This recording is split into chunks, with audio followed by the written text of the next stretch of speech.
Mga langga, gagawa tayo ng curry. Ito nga pala, nagisa na ako dito ng onions, garlic, tomatoes. Then, lagay na natin yung kambing. Alam nyo ba, yung leftover namin yesterday, ito yung gagawan ko ng paraan.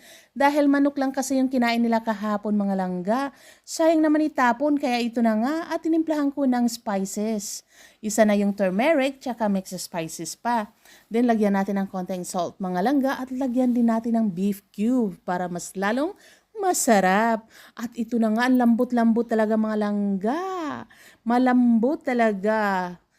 Yung mga anak ko, gustong-gusto nila to. At ito na nga, hindi makapag-antay, gusto na kumain.